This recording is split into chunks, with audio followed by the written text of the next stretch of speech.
अभी मैं हूँ ग्रेटर नोएडा प्राधिकरण पर चल रहे 28वें दिन में जो भारतीय किसान यूनियन राजनीतिक का जो धरना चल रहा है उसके जिला अध्यक्ष महेंद्र मुखिया जी के साथ हूँ। आइए जानते हैं उनसे कि आगे की उनकी रणनीति क्या है और मुद्दे जो मेन मुद्दे वो क्या हैं। हमारा मेन मोटो जो है किसान का काम कराना है। किसान जब तक संतुष्ट नहीं होगा जब तक धरना यहाँ बराबर चलता रहेगा। हमें अभी बैठे हुए चंद दिन हुए हैं, 28वां दिन है आज, और 28 दिन में हमने 2 बार वार्ता करी है प्राधिकरण के अधिकारियों से। प्राधिकरण के अधिकारी यहाँ ACO भी आए थे, OSD भी आए थे, उनसे वार्ता हुई है, पब्लिक के बीच में वार्ता हुई है। हमारी जो भारतीय किसान यूनियन है राजनीतिक है, उसका मकसद है किसान का काम कराना। हम लोग यहाँ बैठे हैं तो सिर्फ किसान का काम करा के ही जाएंगे।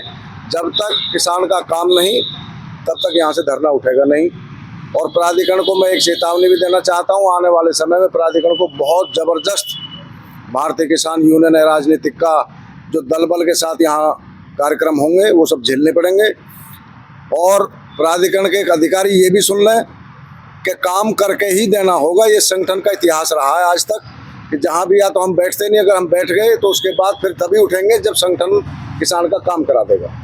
मैंने बहुत से आंदोलन देखे हैं, बहुत से धरने देखे हैं। मैंने देखा है कि अधिकारी आते हैं और ज्ञापन लेके चले जाते हैं, कोई बैठ के बात नहीं करता। लेकिन मैंने उस दिन देखा जिस दिन पैदल मार्च था कि अधिकारी आए भी और बराबर 1 to 1 बात हुई है, 2.5 घंटे बैठ के। और आपने एक बात कही थी कि हम अधिकारियों को आध घंटे का टाइम देते हैं हमारे पास आने का, वो आपकी धमकी होती है फिर आपका रिक्वेस्ट होती है अधिकारियों से? ये तो एक प्रोटोकॉल है संगठन का। भाई संगठन जहाँ बैठेगा, देश का सबसे बड़ा संगठन है। हम जहाँ बैठे हैं, जहाँ हमारे किसान बैठे हैं, वहीं पर अधिकारी आने का उनका औचित्य बनता है। इसमें क्या बात है? ये धमकी की कौन सी बात है? ना इसमें रिक्वेस्ट है ना धमकी। अधिकारियों से हमारी वार्ता का भाई वो तरीका होता है बात करने का, ये संगठन का तरीका है। और जैसे कि मैं देख रहा था, जैसे कि वो अधिकारी बराबर बोल रहे थे कि हम इस दिन ये काम करा देंगे, इस दिन से आप काम करा देंगे। आप नोट भी करवा रहे थे वहाँ पे बार बार। तो क्या उन बातों को आगे रखा जाएगा कि आपने ही बोला था कभी, अगर जैसे कि डेडलाइन को रखी गई कि हम उस दिन से, जैसे कि उन्होंने बोला कि हम 4 या 5 जुलाई से या 8 जुलाई से हम कैंप गाँव कैंप लगाकर हम बांटना स्टार्ट कर देंगे। तो जो आपने वो चीज़ें लिखवाई हैं, अगर वो नहीं होती हैं तो क्या उनको दोबारा अधिकारी को बताया जाएगा कि आपने चीज़ें नोट करवाई थी और आप इस पर काम नहीं कर रहे हैं? इस बार ट्रैक्टर मार्च होगा और बहुत बड़े स्तर का होगा। अगर अधिकारी जो भी यहाँ से वायदा करके गए हैं उन पर खरे नहीं उतरते हैं तो दोबारा सभा में बुलाया जाएगा, फिर उनसे वार्ता की जाएगी, फिर उनको चेतावनी दी जाएगी कि भाई आप कितने समय में करके दे रहे हैं। अगर वो नहीं करते हैं तो इसकी रूपरेखा आगे तैयार की जाएगी, बड़ा आंदोलन होगा। मैंने देखा है कि जैसे बहुत से धरने धरे जाते हैं, वो बिना किसी फैसले के उठ जाते हैं। जैसे कोई लीडर रहा किसी धरने का, कोई रहा, वो अंदर बैठ के अधिकारियों से क्या बातें होती हैं और किसान का हल नहीं निकलता और वो धरना समाप्ति हो जाता है। क्या मैं ये कहना चाहूँ, और हमने हाल ही में देखा है हमारे आसपास के एरिया में हुआ है, 35-36 दिन तक धरना चला। अब उस धरने को बिकने के जो आसपास में बात चल रही है, क्या धरने बिकते हैं? ये तो वो ही जानते होंगे जो बेचते हैं खरीदते हैं, मेरे को इस बारे में जानकारी है नहीं। जैसे कि मैं कहना चाहता हूँ, अधिकारी जैसे आपका तो साफ है कि अधिकारी जो आएंगे हमारे सामने बैठ के बात करेंगे, ऑफिस में कोई बात नहीं होगी, ये आपका पहला मोटिव रहा है। लेकिन बहुत से जैसे जाते हैं और धरने खत्म हो जाते हैं, बहुत से धरने खत्म होते हैं, तो उन पर आपकी क्या राय है? उनका कोई समझौता होता होगा, उस तरीका से वो धरना खत्म कर देते हैं। हमारा कोई समझौता नहीं है, ना हम समझौते के लिए यहाँ बैठे हैं। हम सिर्फ किसान के काम के लिए बैठे हैं। काम करें, वो चाहे 1 साल में करके दें, हम काम करा के जाएंगे। यहाँ इतनी जल्दी नहीं है कि हम आज उठ के चले जाएंगे। और जो लोग अब से पहले आए या बैठे, ये तो उनकी अपनी जिम्मेदारी बनती है कि वो किसान का काम किस तरीका से कराना चाहते हैं। हर संगठन का अपना अपना नियम होता है, अपना तरीका होता है। आपने उस दिन बोला कि IAS को आपने एक धारा बताई 28 से, आपने उस अधिकारी को नहीं पता थी, अथॉरिटी को नहीं पता थी। आपने बोला कि आप तो IAS हो और आपको 28 से नहीं पता। आज मैं आपसे 28 से को संक्षिप्त रूप से जानना चाहता हूँ, 28 से है क्या और इसको थोड़ा विस्तार से बताइएगा बस। 28 से एक धारा होती है, जैसे कुछ गाँवों में, नोएडा के कुछ गाँव थे, कुछ गाँव ग्रेटर नोएडा के हैं, उसमें सम्मिलित हैं, जिन गाँवों में प्राधिकरण के द्वारा जमीन अधिग्रहित तो की गई लेकिन उनमें किसान का प्राधिकरण की रजिस्ट्री नहीं हुई, तो वो खसरा खतौनी में नाम डायरेक्ट ही दर्ज कर दिए गए प्राधिकरण के माध्यम से।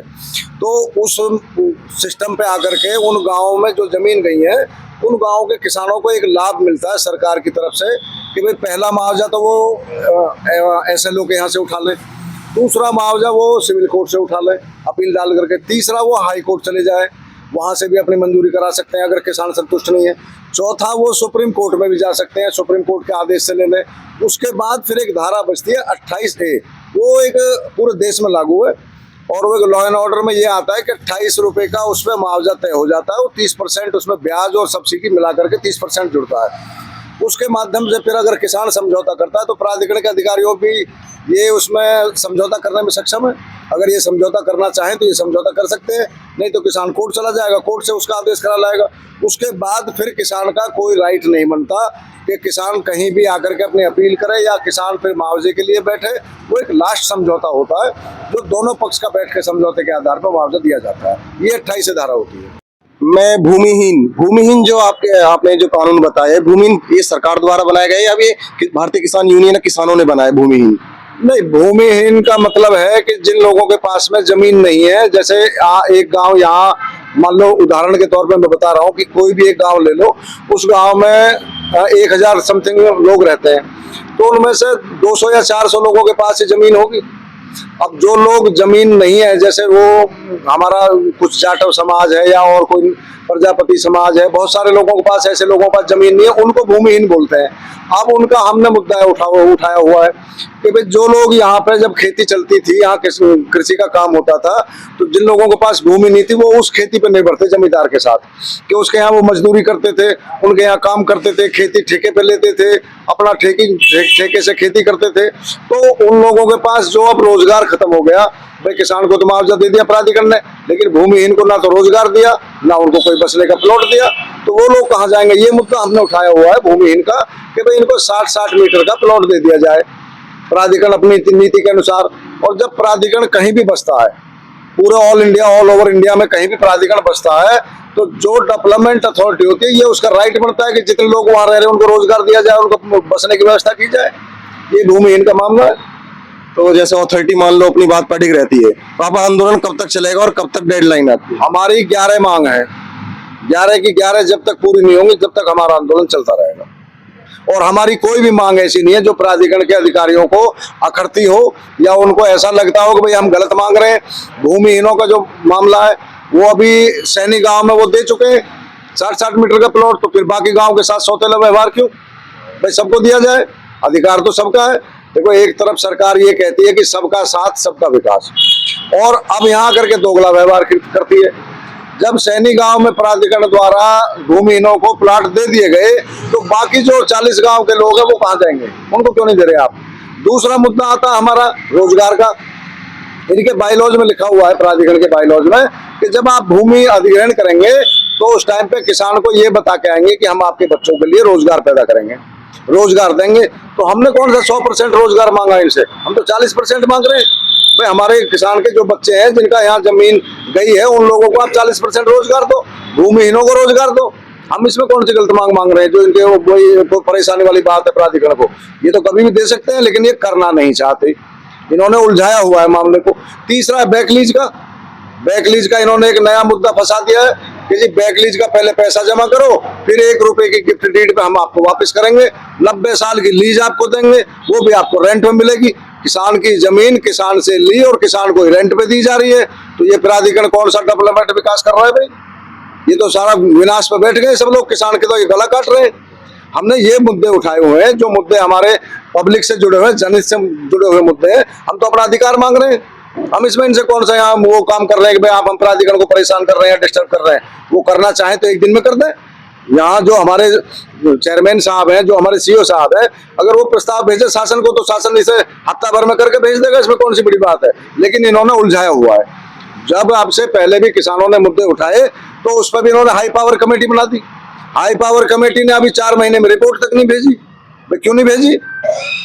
लेकिन हमारा हाई पावर से लेना देना क्या है? हमारा तो प्राधिकरण से मतलब है।